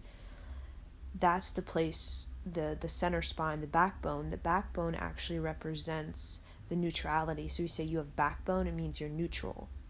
And a lot of times we say a warrior has backbone, a warrior has spine, because they're neutral. Because when you're neutral, you're not so like pendulum, like negative and then positive, like hot and cold, right? Because when you're hot and cold all the time, it can actually create a hormonal imbalance, but also it can create a mental imbalance. Because we don't just want to be hot, hot, hot, and then cold, cold, right? Plus 10 and then minus 10. We want to be at the zero. The zero is the backbone. And that's where you have self-control, discipline, and that's where you also have, we call you're grounded. So a warrior is usually grounded because they have backbone, meaning the backbone, think of the top of the head where the soft spine baby's head would be.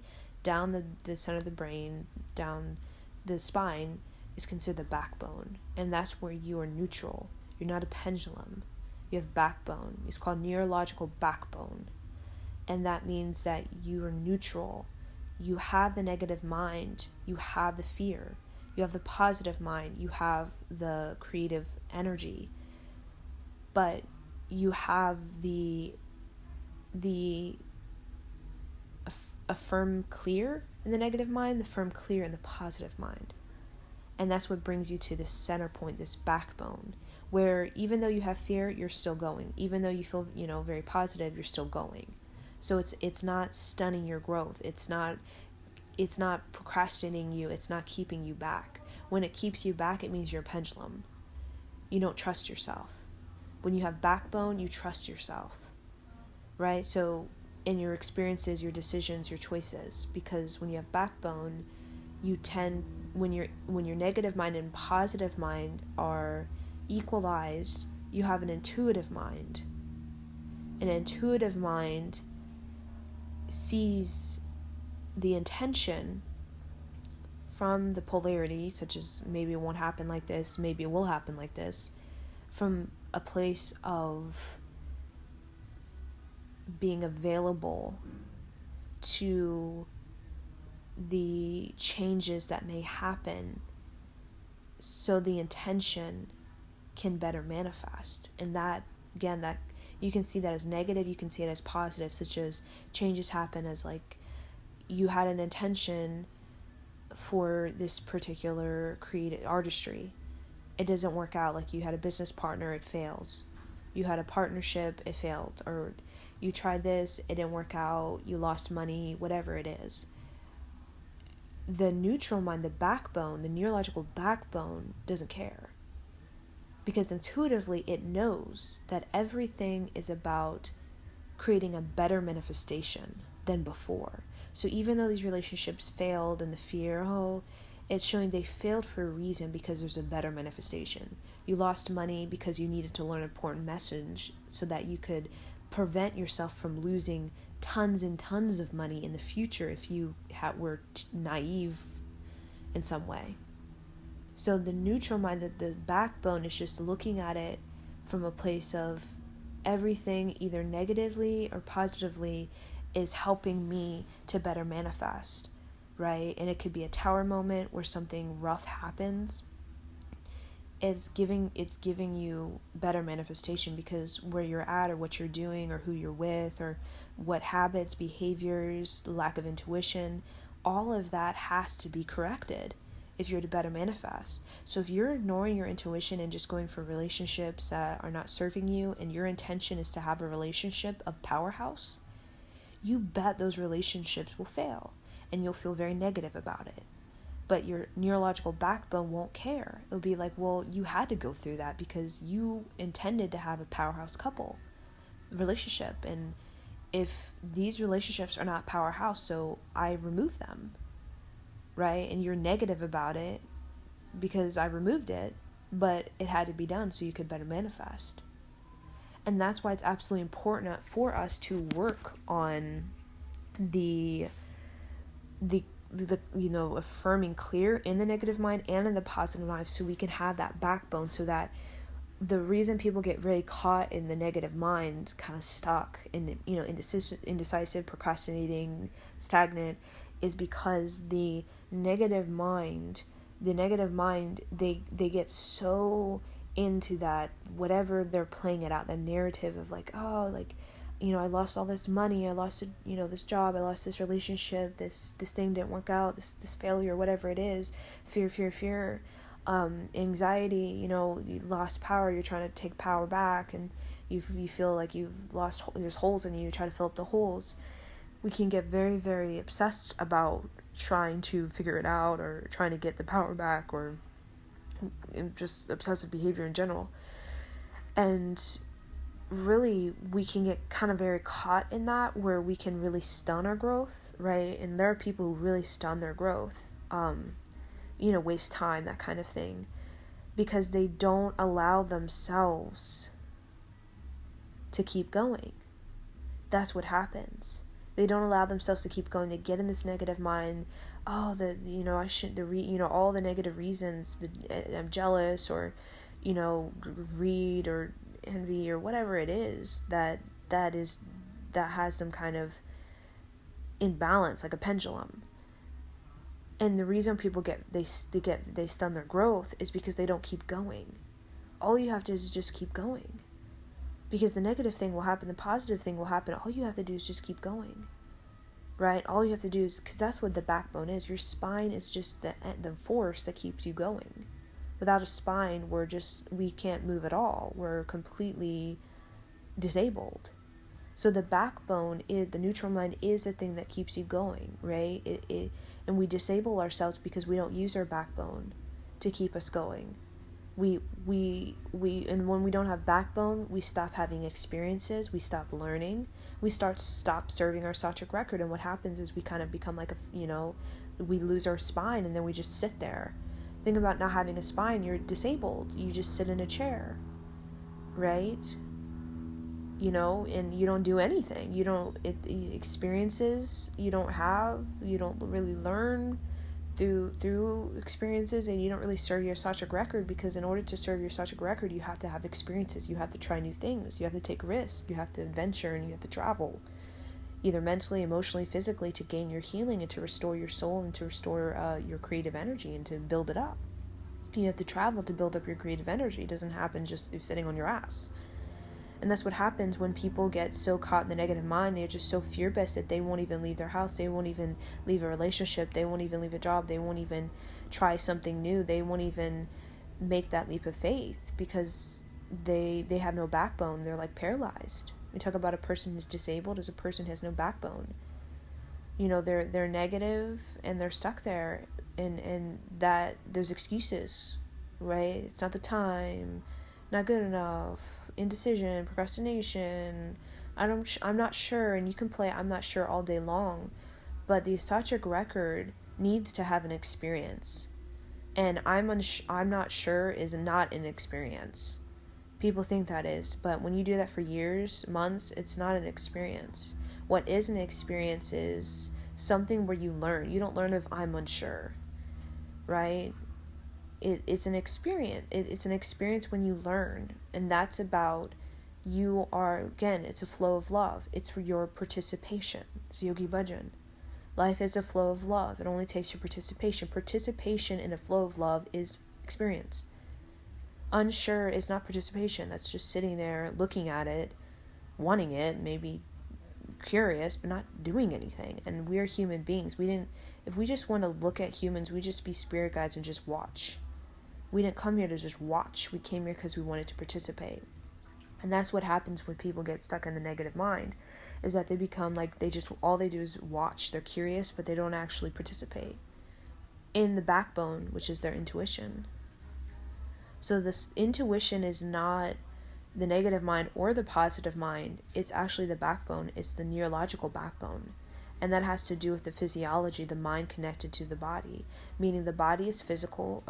Physical energy represents positive charge, right? Which is about keep going, keep charging ahead, believing yourself. Like when you exercise, you're like believing in yourself, basically. Like exercise is like a mantra, a positive mantra for the body. And then the mind is the emptiness, the space, the negative charge. And that has to do with letting go, right? The mind really has to do with letting go and letting information come in. And letting the information come into the mind, let it move into the body, and let the body manifest it, right? But the negative mind, when you get it so charged in the fear, basically the corruption, you disable the backbone, you are unsure, or you are anxious, right? Because the negative mind wants to be assured, validated in order to have an experience, which is not, unfortunately, that's not how it works. The negative mind will not let go, right? Of I'm not good enough, it won't happen, until the backbone, the intuitive self, positively charges the physical body by participating in a flow of love, which is going out there. And how we go out there is work on our artistry as human beings. That's the greatest positive charge you could have in your life, is working on your artistry, learning what that is, discovering that, taking classes, courses, meeting friends, community, nature, animals. Get into your artistry, learn artistry, experience artistry, serve artistry to your Sattvic record. That's the positive charge. Not only the positive charge, that's the backbone, that when you connect the backbone to the spine, to the brain, spine to the brain, it will positively charge the brain. Think of the spine. The Kundalini travels from the base of the spine all the way into the brain. That's positive charge. It's movement. So when you got a lot of backbone and spine, you got spine basically. That's Kundalini energy. That's creative energy. That's artistry. That's moving up the spine into the deeper brain, positively charging the brain, which is preferably negative space. You're charging the negative space in the brain with positive space, which is creative energy. That's what positive energy, positive charge is creative energy. Negative charge is space, emptiness, right? Space not taken up, right?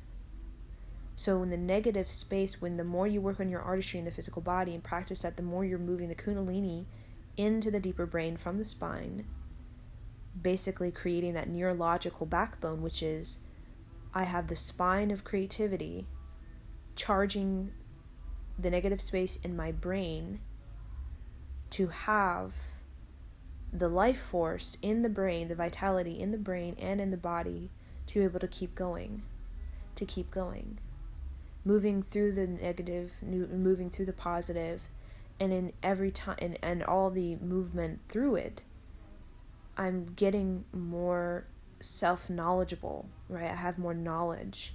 And that's the spine. We talk about you have a spine. It means you have knowledge. You have a lot of self-knowledge, right? You pay attention to yourself. You listen. You examine. You have life review. You trust yourself.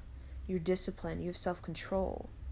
When someone says you have a backbone, that's what they're saying. You have integrity, meaning you've had many experiences, good and bad, right and wrong, but you have integrity with it, meaning you have learned really well how to grow from it and how to turn all of that into wisdom for yourself and for your artistry. So somebody who has artistry as backbone, meaning they've had pain, suffering, anxiety, all that negative charged, fear-based corruption, but they were able to keep going, move through it, and turn it into artistry, which is the equilibrium, the homeostasis of a human being that's neutral, that's not positive, 10 plus, negative, minus 10, right? It's the zero, where regardless where I'm at, I have win, I have all, I earned $10 million, I lost $10 million, I'm at zero, regardless. I know how to set an intention and to manifest. So I just can, if I can get the 10 million back, lose it again, I can get it back because I have the knowledge on how to do it, right? And every time I do it, I get smarter. I'm more intuitive. Every time I do it, I'm more skillful. And that's why we keep reincarnating again and again and again. Because every time we do, it's like you win, you earn 10 million, you lose 10 million, but you earn it again because you know how to do it, you know how to manifest. And that's why we keep coming to Earth, because every time we come to Earth, we get better and better and better at neutralizing the mind, getting a neurological backbone, setting an intention, keep going with the intention, participating in the flow of love, and manifesting. Losing, winning, corruption. But we get really, really gifted at neutralizing and finding the backbone, the spine to life. Because when we talk about any sort of yogic teaching from any sort of lineage of yoga, right, which there are different lineages of yoga, we talk about the spine. The spine is your backbone. The spine is your life force. The spine is your integrity. We talk about head, shoulders as your character, your integrity. We talk about the spine. When you have a good spine, when you have a good backbone, you tend to have a character, and you tend to have self-knowledge about yourself.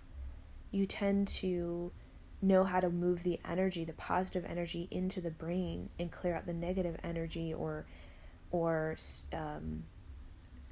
neutralize the negative energy, right? So that you're never disabling yourself, draining yourself, creating powerlessness, victim mentality that really weakens the spine and the backbone, and really keeps you, like, again, sitting in a chair with no backbone to actually get up and to excel, because you don't have the spine to excel. You don't have the courage, or you don't have the energy, or you don't have the actual neutrality of mind to have the intuition to actually reach higher levels of, because again, we talk about higher levels of consciousness starts at the base of the spine. Higher levels of consciousness, higher levels of wisdom, higher levels of self-knowledge, healing, whatever it is, it starts at the base of the spine, which just starts with you working on the spine, you working on the backbone, right? Which is you working on the neutral channel, the zero out, the +10, the -10, zero it out. And that's how you're able to keep going, so that when you do experience the darkness of the pain and all the suffering, and the light, which is the age of light, which is all the correction, the healing, the life review, the forgiveness, you can see it, you can feel it, you can sense it from this backbone place where you have integrity. You're learning, you're experiencing, you're participating in the flow of love. And you can recognize that both are in a flow of love. Even the corruption, the correction, they all both are coming from a flow of love. It's just corruption is trying to is the distortion of the flow of love, and correction is the amplification of love. So one amplifies love, and one demagnetizes love. Corruption demagnetizes love. Correction, the positive charge, amplifies love. But both energies are about love. I resist love, I accept love. I judge love, I embrace love. It's all about love, right? So, and the neutral mind is love. It is the corruption will try to demagnetize love, and I am aware of that, and the positive charge will amplify love, and I'm aware of that. But I'm not like a pendulum in the negative mind. I am attacking love, because the negative mind will attack love. And in the positive mind, I'm not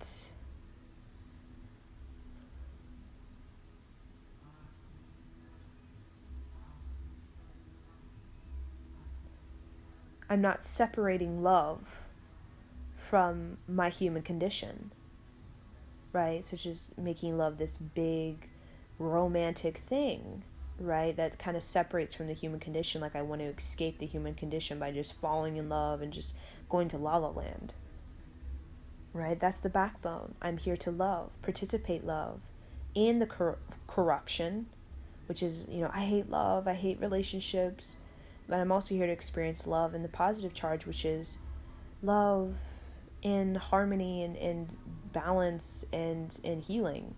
You're meant to experience both. That's the human condition. When you really get neutral with that, you understand that everything, that the corruption and the correction, is trying to help you better manifest. Because manifestation is polarity. Manifestation has corruption, meaning there are people who want to corrupt you, that are going to corrupt your manifestation. You will try to corrupt your manifestation. And there are people who want to correct, right? Be corrective, meaning there are people who want to help you serve your manifestation, and you are going to serve and be helpful to your manifestation. So when you have a sort of a knowledge on both, that better serves your manifestation, so you're not naive. Because you can be naive when you're too much in the positive light and love. You can be naive when you're too much in the corruption. You need to have a wake-up call on both. So when you think of that business partner that stole money from you and the corruption, you think it's better helping you to manifest. When you have that knowledge of what people are capable of, now you have discernment, now you have boundaries, now you are aware, you have awoken. As painful as that seems, that's something that will wake you up to help you become more intuitive in the negative polarity. The same thing with the positive polarity, right? When you, let's say you got this most amazing job, right? That was really aligned with what you were intending to experience. That positive charge is basically helping you to better manifest in the way that it's expanding your mind and letting you know what is possible for you, that for success in your life, so that you have this you learn that, wait a minute, manifestation, I actually can expand higher. I can actually, the success I was thinking I could have, I can actually succeed beyond my sort of limiting belief. So that better helps you to create even greater intentions for manifestation, right? And the negative, these negative things happening, when you neutralize it, it's really showing you how you can have discernment and boundaries and how you can raise your self-worth and trust your intuition, listen to your intuition more. And that helps you to create intentions, right, to get very clear. The negative charge helps you to get clear with your intentions, meaning they help your intentions to get clear in the way that your intentions, you have more discernment, you have more boundaries. You're not just letting anyone into your life. You're not just accepting anything. You're not just going for anything, right? Because you have discernment, you have boundaries, you have self-worth, you have a particular manifestation that you trust, right? So it gives you this sense of protection over your manifestation, right? In the sense of I desire the best of the best, and that's what negative charges can do for you. They can shake you up when you're naive and you settle and you lose money or partnerships that take advantage of you, whatever it is that seems negative. It really shakes you up to set intentions based on more discernment and boundaries, so that your manifestations can be more protected, and so that your manifestations can be more with the right people who deserve to be with you, that you deserve to have, right? And sometimes you have to be shooken up to really see that, wait a minute, I deserve to have a manifestation that is a little bit, it's clearer than what I had before with these type of people who'd steal from me or take advantage or take from me, or whatever it is that's negative. Lost a house, a job. It's pushing you, waking you up to realize your intention needs to get clearer. You need to have more discernment and boundaries. You need to get very clear with your intention so that your manifestation can be more clear and protected, so that your manifestation can be, so you can have more of people around you who deserve, and so that when you create more of a deserving in the manifestation, it actually, the success is a lot higher when you deserve than just being naive and manifesting and not really deserving, right? Because you didn't work through the negative mind. You just got it through light and love all day long and never had to work through the negative mind. There's not deserving, a lot of times comes from working through our fears. That's how it is to deserve, to work through your fears, right? And then when you get the manifestation, the success, the excellence, when you deserve this, the success is able to sustain itself more so than a year or 6 months, because you have discernment and boundaries, you have self-worth. Your manifestation is more protected than, like, you have no discernment, you have no boundaries, it's not protected at all, and then it falls in 6 months because the fear comes in, the negative mind comes in, and then you flop because you can't hold it. So that's what the negative mind teaches us. When we neutralize, when we don't neutralize, we're just like, man, that person stole, man, that woman, she treated me like dirt, or, that man, like, what a loser, whatever that is. And we never learn the lesson until we neutralize. And then we get a backbone, and then we realize, wait, that man taught me, like, my self-worth. Like, I don't deserve these type of taken advantage, doormat stuff, right? Or we learn, like, business, like, how to look for a better business partner who, how to be aware of people who are going to steal from you or whatever, right? So we gain a backbone, an integrity, a sort of an intuition. We create more discerning intentions that have boundaries, and then our manifestation is more protected. Because the universe wants us to be creative and wants us to have artistry and wants us to be protected, right? Because the corruption, you need to have a protection mechanism against corruption, right? And correction, you also need to have talent. You need to practice and participate in that. So I'm going to leave you guys at this discussion. It's a little bit long. It's 2 hours. But I feel like this is a very nourishing discussion that is very, very helpful to, again, we worked with that obsessive behavior, and we went really, really deep with this obsessive behavior. We talked about why we have an obsessive behavior, because we're transitioning, we're transforming, and it's very unknown, it's very shaky, it's very uncertain, because the major events happening on this planet are quite intense and quite profound and very special. We talked about the various obsessive we talked about 3 obsessive patterns. You could be 1, or you could be 2, or you could know somebody who is 1, and the remedies and a meditation on how we can better work with the negative mind, the positive mind, and the neutral mind, so we can have more backbone in life. So like a warrior, we're not so brought down by fear, right? And we're not so naive in the positive, right? We're backbone, where we have the polarity, and that gives us this sense of homeostasis. The fear is there, we see it, we know it, so we know how to handle it. The positive is there, which is the great opening, the great creative life force, and we are the homeostasis. We are the center point of the participating in the flow of it, the flow of love, the center target on love, the infinity of love, the devotion and dedication to that infinity of love, which is the spine. The spine represents the infinity of generation from generation from generation for thousands, millions of years on planet Earth and other planets. So connecting with that backbone, with that spine, the kundalini, the creative positive charge, is really focusing on you coming into your infinity, your great magic, your great self-knowledge, and using that self-knowledge to help you navigate the negative mind, so that negative mind isn't trapped, imprisonment, and all of these stuck energies that keep us disabled. But you put the positive charge into the negative mind, and you get you activate the release of the negative mind, the ability to face your fears, to clear away the subconscious trauma that molests and sort of pesters your intention, pesters your intention until you decide, I deserve. And the simple I deserve is literally a flow of love. It's I'm participating in love.